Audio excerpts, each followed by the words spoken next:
Hola a todos, hola amigos. Comment vous allez? Épisode numéro 8. Moi je sais pas pour vous, mais moi je suis un petit peu... c'est bientôt la fin de notre série, là, on touche au but. Bon, vous inquiétez pas, j'ai déjà quelques petits projets pour la suite. J'espère que vous apprécierez toujours et n'hésitez pas à lâcher quelques commentaires ou cliquer sur j'aime, moi ça me fera toujours plaisir et ça pourra que me faire évoluer dans le bon sens du terme. On a fini l'épisode 7 par une Coupe du Monde 2006 plutôt agréable et plutôt réussie, avec une défaite en finale contre l'Italie. On va continuer dans cet épisode 8 avec Raymond Domenech comme sélectionneur et voir une génération un peu plus compliquée. C'est ce que nous allons voir tout de suite dans l'épisode numéro 8. Semifinales, pero el primer gol que Brasil concedió en el torneo tuvo que ser de Diego Fontaine. En retrait pour Giresse, Voilà, oui.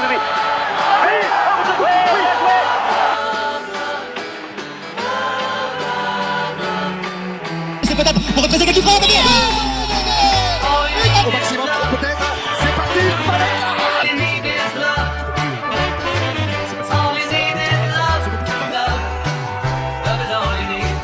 La minute maillot. En plus, vous l'avez vu aujourd'hui, il est plutôt sympa. Évidemment, le maillot des Boca Juniors, floqué du numéro 10. De quel numéro 10? Bah évidemment, le numéro 10 de Maradona. Des grands numéros 10 ont porté ce maillot, hein, le maillot de Boca Juniors. On peut penser également à Riquelme. C'est un club mythique en Amérique du Sud et surtout mondial. Donc le club de Buenos Aires, avec son ennemi de toujours River Plate. C'est un maillot qui m'a été offert au Noël de 2018, juste avant que je parte dans mon voyage en Amérique du Sud. Et c'est un maillot que j'ai porté à la Bombonera le jour de mon anniversaire, où j'ai pu suivre un derby de Buenos Aires, donc Boca Juniors contre le Racing. Le match à la Bombonera était tout simplement extraordinaire, une ambiance qui ferait rêver tout fan de football. Je portais ce maillot et voilà, c'est beaucoup un club légendaire, un club mythique que j'apprécie beaucoup de par son histoire et de par son stade, de par l'émotion et toute la folie qu'il y a autour de ce club. Voilà pour la minute maillot, un bon maillot de Boca Juniors et c'est parti pour l'épisode numéro 8.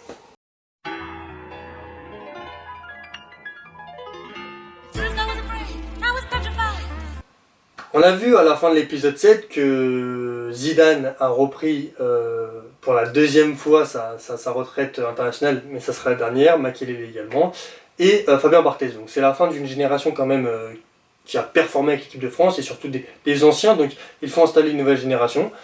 La France va repartir dans des qualifications pour l'Euro 2008. Un petit match à souligner, moi qui m'a marqué, à la fin de l'année 2006, dans les matchs de qualification, la France va retrouver l'Italie, donc l'équipe contre laquelle elle a perdu en finale de Coupe du Monde.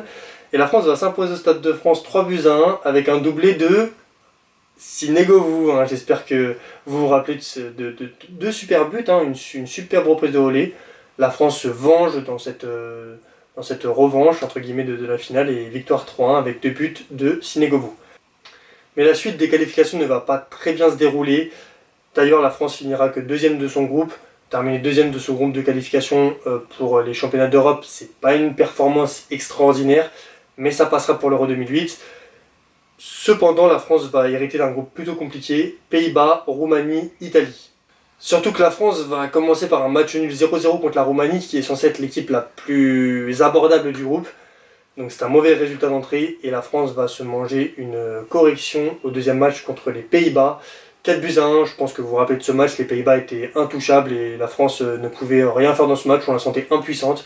4-1 contre les Pays-Bas, grosse défaite avant d'attaquer l'Italie. Mais l'équipe de France n'est pas dans son meilleur niveau.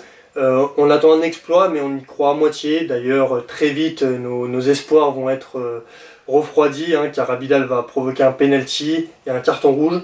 L'Italie mène 1-0 et il me semble que Ribéry va très vite se blesser à la cheville droite.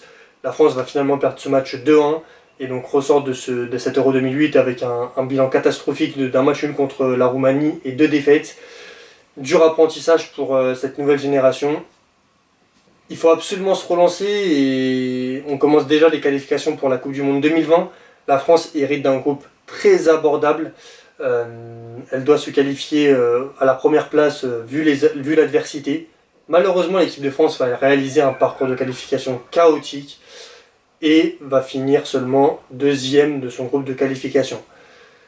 De ce fait, elle va devoir disputer un match de barrage contre la fameuse équipe d'Irlande. Je pense que tout le monde se rappelle de ce barrage contre l'Irlande. La France va plutôt bien débuter parce qu'elle gère bien le match aller qui est un match piège en Irlande. Elle va gagner 1-0. On attend un match retour plutôt tranquille. La France a fait peut-être le plus dur au match aller, mais l'équipe d'Irlande va vite marquer et cela va tendre les Bleus et tous ses supporters car partout il va falloir sûrement aller en prolongation.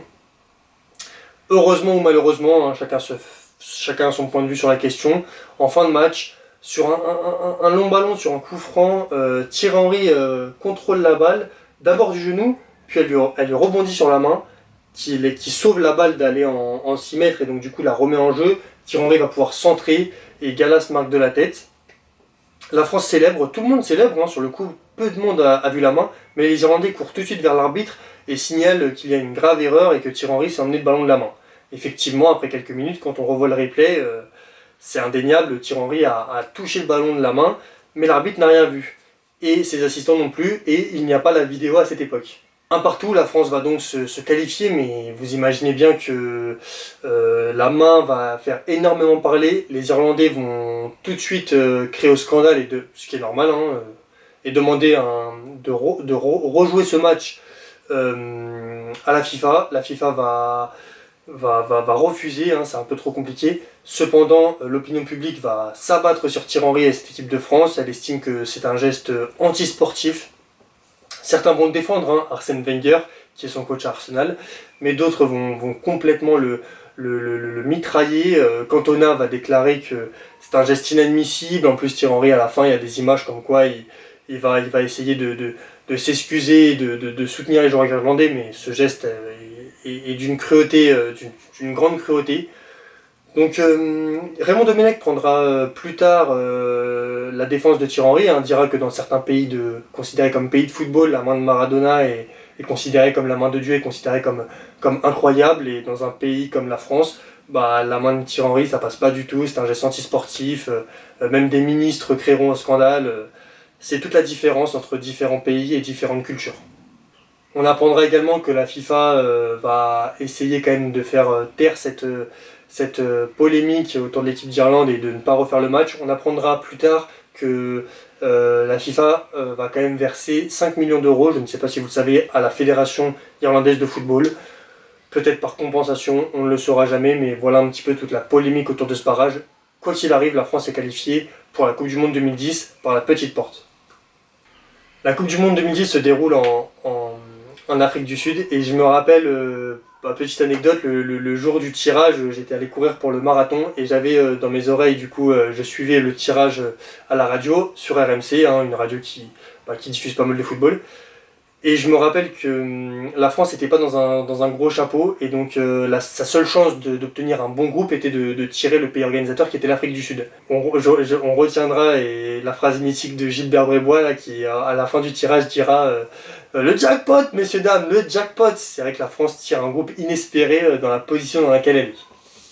La France s'envole pour la Coupe du Monde 2010. La composition du groupe a fait un peu débat. Il est vrai qu'il y a certains clans dans l'équipe de France qui ça commence à savoir.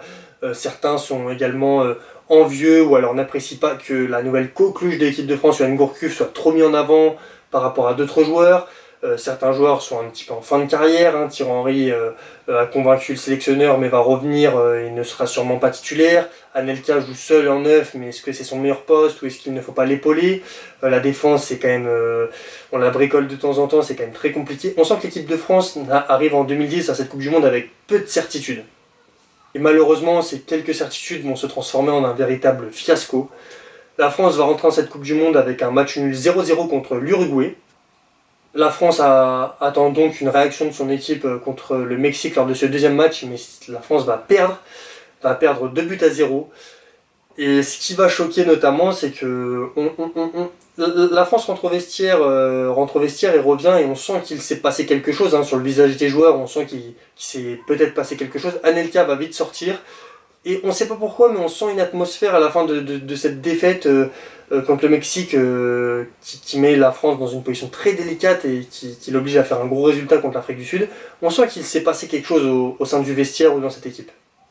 C'est le lendemain que le journal de l'équipe va nous donner la version de ce qui s'est passé à la mi-temps de ce match, avec un titre révélateur, « Va te faire enculer, fils de pute ». Donc c'est les mots que Anelka aurait prononcés envers Raymond Domenech. Sur le coup, personne ne les contredit. Alors aujourd'hui, 10 ans après, donc, Domenech les a contredits et apparemment Anelka va bientôt sortir un reportage où il parlera justement de cet épisode. Donc les mots sont ne sont pas ceux-là, ils sont sûrement à remettre dans un certain contexte, mais en tout cas c'est l'équipe qui va mettre de l'huile sur le feu. Et donc du coup, Anelka va être viré du groupe. Et c'est tout un pays qui est en train de crier au scandale et de critiquer ces mots. Anelka et surtout ce vestiaire qui explose totalement, quoi. Tout le monde va donner son avis, son opinion sur cette équipe de France qui déjà est très mal engagée dans cette Coupe du Monde après un match nul et une défaite, et surtout par rapport à ses propos et à ses différents clans et ses problèmes de vestiaire. Donc tout le monde y va de son petit mot, des ministres, des journalistes, les joueurs, des anciens joueurs. Le climat est super compliqué et on va peut-être toucher à l'apogée le dimanche lors de l'émission Téléfoot. Donc Patrice Evra, je crois qu'à l'époque il est capitaine et l'invité de Téléfoot, et va sortir un discours complètement surréaliste. L'opinion publique, la France, les journalistes, tout le monde s'attend peut-être à un discours optimiste, où il va peut-être dire que la France assume peut-être ses 2 premiers matchs, mais va tout faire pour la qualifier, ou etc. Non, au contraire, Evra vient avec un discours complètement ubuesque, où il va nous parler d'une taupe, tout le vestiaire est en train de chercher la taupe qui aurait sorti ces mots. Alors, c'est complètement sorti, personne ne comprend trop ses propos au vu de la situation, il y a encore un match important à jouer, alors qu'on dirait que Evra veut régler ses comptes avec certains et ne montre pas toute la confiance et la concentration qu'il faudrait pour un dernier match. Ribéry arrive en claquette quelques minutes après à l'improviste sur le plateau, et pareil, moi Ribéry, ce discours-là, c'était un discours qui vient du fond de son cœur, il essaie de s'excuser, il essaie de dire que ses propos et l'image qu'a l'équipe de France n'est pas la bonne, mais malheureusement Ribéry le fait dans un contexte un peu compliqué. Ribéry a toujours eu des petits problèmes pour s'exprimer, il a souvent été moqué. Alors moi pas du tout, je ne le moquerai jamais, mais malheureusement ça va pas arranger son cas. Le fait de débarquer à l'improviste, comme ça en claquette, dans Téléfoot, avec Evra qui dit des propos, qui cherche la taupe, c'est vraiment une émission qui est folklorique, et surtout que malheureusement la journée ne va pas s'arrêter là. Toujours le dimanche, après le passage de Evra et de Ribéry dans Téléfoot, il va y avoir l'histoire du bus. Donc en fin d'après-midi, la France devait s'entraîner et préparer le match important, mais pas encore éliminé sur le papier, même si ça paraît compliqué. La France va refuser de s'entraîner et donc descendre du bus, aller saluer les spectateurs et remonter dans le bus. Vous vous rappelez évidemment de cette image avec le préparateur physique qui jette son chronomètre et qui essaie qui a l'air de s'embrouiller avec Evra, les joueurs qui remontent dans le bus, qui donnent une lettre à Domenech, qui la lit. Donc les joueurs font la grève tout simplement, font la grève contre Domenech et son staff pour avoir expulsé Anelka. Donc c'est complètement irréaliste, une première sûrement dans l'histoire de l'équipe, dans la Coupe du Monde et dans un sport collectif, et c'est l'équipe de France qui l'a mis en place. Cette situation est totalement ubuesque, tout le monde réagit, et évidemment, comme la France prépare au plus mal ce match et donc va perdre contre l'Afrique du Sud 2-1, elle avait encore certaines chances, mais on va perdre contre l'Afrique du Sud. Avec tout le respect que j'ai pour l'Afrique du Sud, c'est quand même une équipe très limitée. Donc du coup la France perd, la France réalise une compétition catastrophique et surtout se montre en spectacle à travers le monde, de par des propos, de par cette grève. L'équipe de France est au plus mal. À la suite de ce fiasco, on peut réellement expliquer ça comme un fiasco. Ça va retourner le monde, les politiques s'en mettent. Roselyne Bachelot, il me semble, traite de racaille le groupe. C'est vraiment quelque chose qui va faire grand bruit dans le débat public. À la suite de ce fiasco, du coup, il faut trouver des coupables, hein, comme souvent. Malheureusement, Nicolas Anelka va écoper de 19 matchs de suspension, Evra de 5 matchs, Franck Ribéry de 3 matchs, donc certains joueurs vont passer devant la commission. Je crois que Toulalan aussi prend des matchs parce que c'est son avocat qui aurait fait la lettre. Et évidemment, Domenech ne pourra pas survivre à cet épisode, et donc il est remplacé par Laurent Blanc. Laurent Blanc va devoir reconstruire un peu un groupe miné par cet épisode de 2010, surtout avec les différentes suspensions de Evra, de Toulalan, de Anelka. Donc il va essayer de s'appuyer sur la génération 87. La génération 87, toujours compliqué, Benzema, Ben Arfa, Nasri, Menez. Sur le papier, c'est des joueurs extraordinaires, mais qui malheureusement, à part Benzema, on le met à côté, mais Menez, Nasri, Ben Arfa qui n'ont pas la carrière peut-être de par leur talent surtout. Et donc du coup, il va essayer de s'appuyer sur cette génération-là. Ce qu'il fait plutôt bien, hein, parce que on va le noter, hein, la France va enchaîner quand même 21 matchs en défaite, donc c'est quelque chose à appuyer pour Laurent Blanc, et va donc se qualifier et préparer l'Euro 2012 dans de meilleures conditions. La France se retrouve dans un groupe abordable, hein, l'Angleterre, la Suède et l'Ukraine. Elle va commencer par un match nul 1-1 contre l'Angleterre, puis elle va s'imposer contre l'Ukraine 2-0, avant de perdre contre la Suède 2-0. Donc la France termine deuxième de son groupe, mais se qualifie pour les huitièmes de finale. Le fait que la France ait fini à cette deuxième place et donc cette contre-performance contre la Suède l'oblige à prendre un premier de groupe en huitième de finale. Malheureusement, elle prend peut-être le pire premier de groupe possible. Elle prend l'Espagne qui est championne d'Europe et championne du monde en titre. Championne d'Europe en 2008, championne du monde en 2010. On est en 2012, la France va perdre 2-0. Une différence de niveau entre l'Espagne intouchable et la France. 2-0, c'était un score qui reflète totalement le match, mais la France a été impuissante.